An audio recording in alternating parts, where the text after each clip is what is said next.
ఒకటి కాదు, రెండు కాదు, 4 మ్యాచ్లు ముగిశాయి. న్యూజిలాండ్తో టీమిండియా ఆడాల్సింది ఇంకా ఒక్కటే మ్యాచ్. అయినా టీమిండియాకు ఓపెనింగ్ సమస్య తీరలేదు. ఒక స్లాట్లో అభిషేక్ శర్మ ఇప్పటికే ఫిక్స్ అయినా సంజు శాంసన్ మాత్రం టెన్షన్ పెట్టిస్తున్నాడు. శుభ్మన్ గిల్ను పక్కన పెట్టి మరీ అవకాశాలిచ్చినా వినియోగించుకోలేకపోతున్నాడు. వరుసగా విఫలమవుతున్నాడు.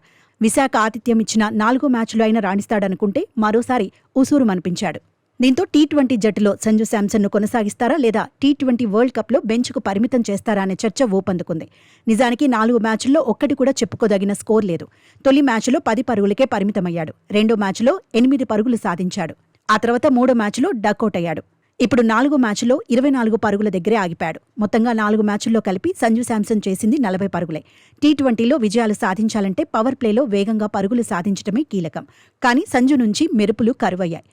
మ్యాచ్పై శాంసన్పై ఒత్తిడి పెరిగిపోతోంది. ఇప్పటి వరకు టీం మేనేజ్మెంట్ మద్దతుగానే నిలిచింది. కానీ న్యూజిలాండ్తో 5వ టీ20 రూపంలో మరో అవకాశము సంజుకు దక్కొచ్చు. అయితే సొంతగడ్డ తిరువనంతపురంలోనే ఈ మ్యాచ్ ఉంది. దీంతో ఆఖరి టీ20లో మెరుగ్గా రాణిస్తేనే టీ20 వరల్డ్ కప్లో ఓపెనర్గా బరిలో దిగుతాడు. లేదంటే బెంచ్కు పరిమితం అవుతాడని మాజీలు హెచ్చరిస్తున్నారు. మరోవైపు టీ20 వరల్డ్ కప్కు తిలక్ వర్మ అందుబాటులోకి రాబోతున్నాడు. అప్పుడు సంజు శాంసన్, ఇషాన్ కిషన్లో ఒకరికి మాత్రమే ఛాన్స్ దొరుకుతుంది.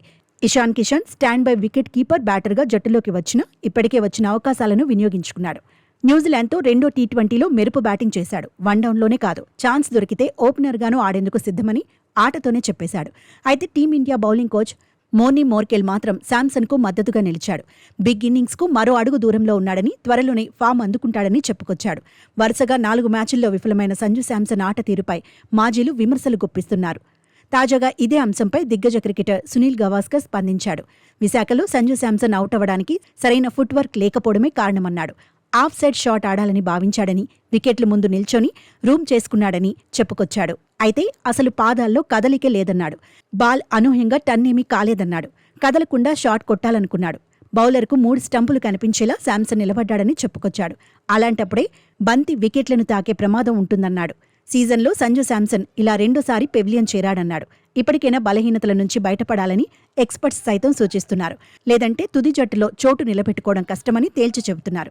మరి తిరువనంతపురంలో శాంసన్ టచ్లోకి వస్తాడా, సొంత గడ్డ మీద దంచేసి జట్టులో ఫిక్స్ అయిపోతాడా అనేది ఆసక్తి రేపుతోంది.